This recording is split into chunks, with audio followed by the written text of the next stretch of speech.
చాలా ఏళ్ల క్రితం జాహత్ అనే మాంత్రికురాలు ఉండేది. దాని శక్తితో ఎన్నో దేశాలను, ఎన్నో రాజ్యాలను పాడు చేసింది.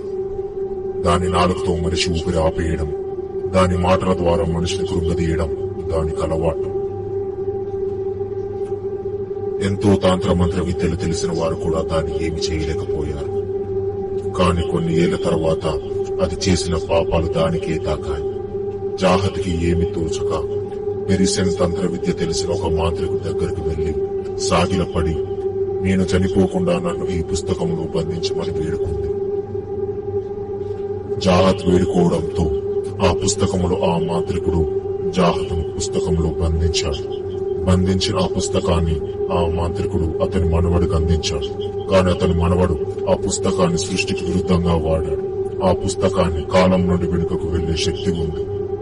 అలా ఆ పుస్తకం ఎన్నో దేశాలు తిరిగి తిరిగి ఆఖరికి మన భారతదేశంలో చేరుకుంది. ఎన్నో రాజ్యాలు ఆ పుస్తకాన్ని చదవడం నిషేధించింది. కాని జాహత్ ఆ పుస్తకంలో నుండి బయట ఎప్పుడు పడతానా అని ఎదురు చూస్తోంది.